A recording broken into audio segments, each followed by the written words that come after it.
Welcome to The Explainer. Today we're going to break down the one fundamental process that makes all broadcasting possible.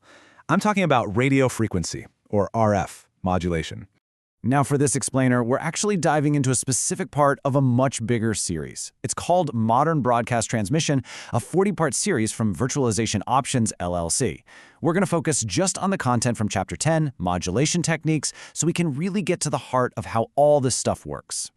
I mean, have you ever really thought about it? How does a live concert get from the stage to your car radio, like, instantly? It seriously feels like magic, right? A signal just traveling through the air, arriving perfectly clear? Well, the answer isn't magic, but it is an incredibly clever process called modulation. And that's basically how we piggyback all that information onto a radio wave. Okay, so let's get right into this foundational concept. And I mean foundational, because it's the engine that drives literally everything from your favorite AM talk show all the way to that crisp 4K signal on your TV.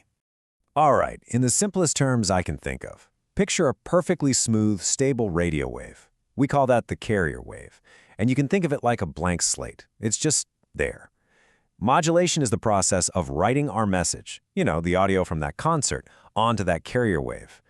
That's what lets it travel through the air to your receiver. Okay, so let's rewind and look at the original solution for this.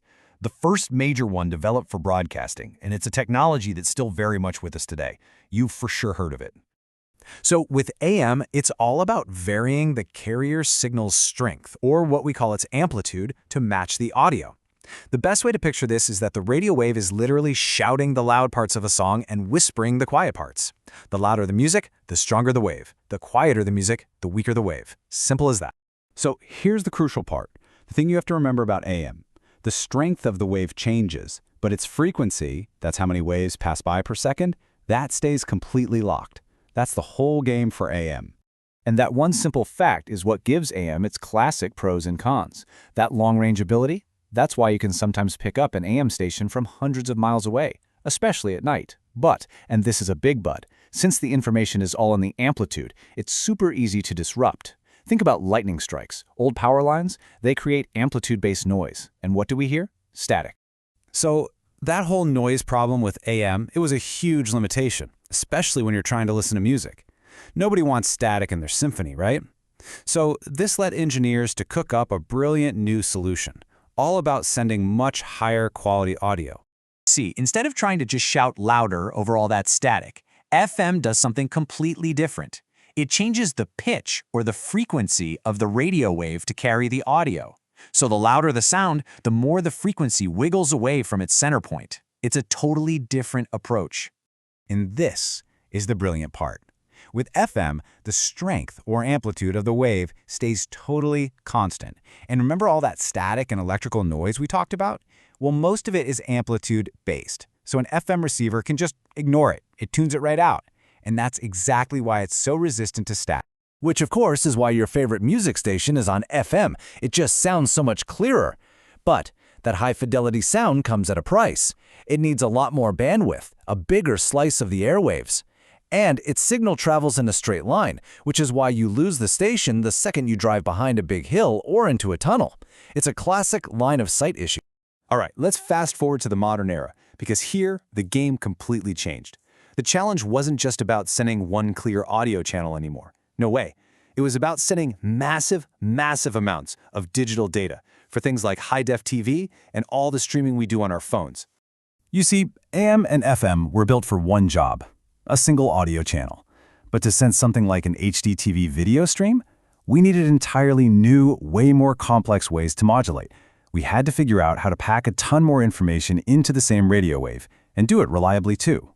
And that brings us to QAM, or quadrature amplitude modulation. This stuff is incredibly powerful. It's the tech behind things like your cable TV and even your Wi-Fi.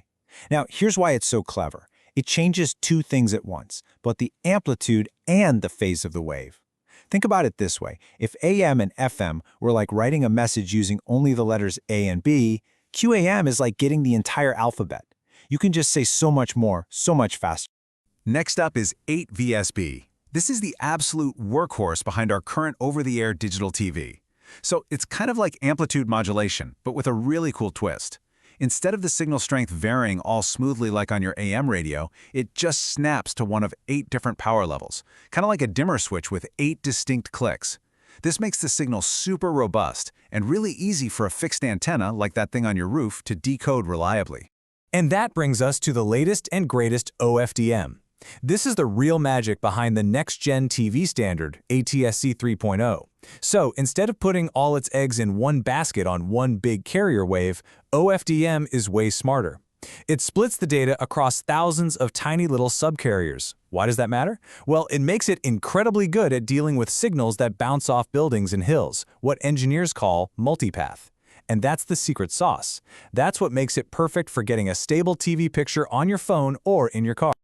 Okay, so we've gone on this incredible journey from simple AM all the way to super complex OFDM. So how do we put it all together? How do you compare these different tools? Well, this chart really lays it all out pretty perfectly. What it shows you is that each of these techniques is just a specific tool for a specific job. There is no single best method here. It's all a trade-off, right? You're balancing range versus audio quality, how much data you can cram in there, and how complex the whole system is. You just pick the right tool for what you're trying to do. So when you think about where we're headed, with 4K video, immersive audio becoming the new normal, what's the next evolution going to look like? Our demand for more data, higher quality, and better mobility just keeps growing. Engineers are always pushing the boundaries of what's possible. I mean, the leap from AM to OFDM shows you just how far we've come. But it also proves one thing for sure. The story of modulation is far, far from over.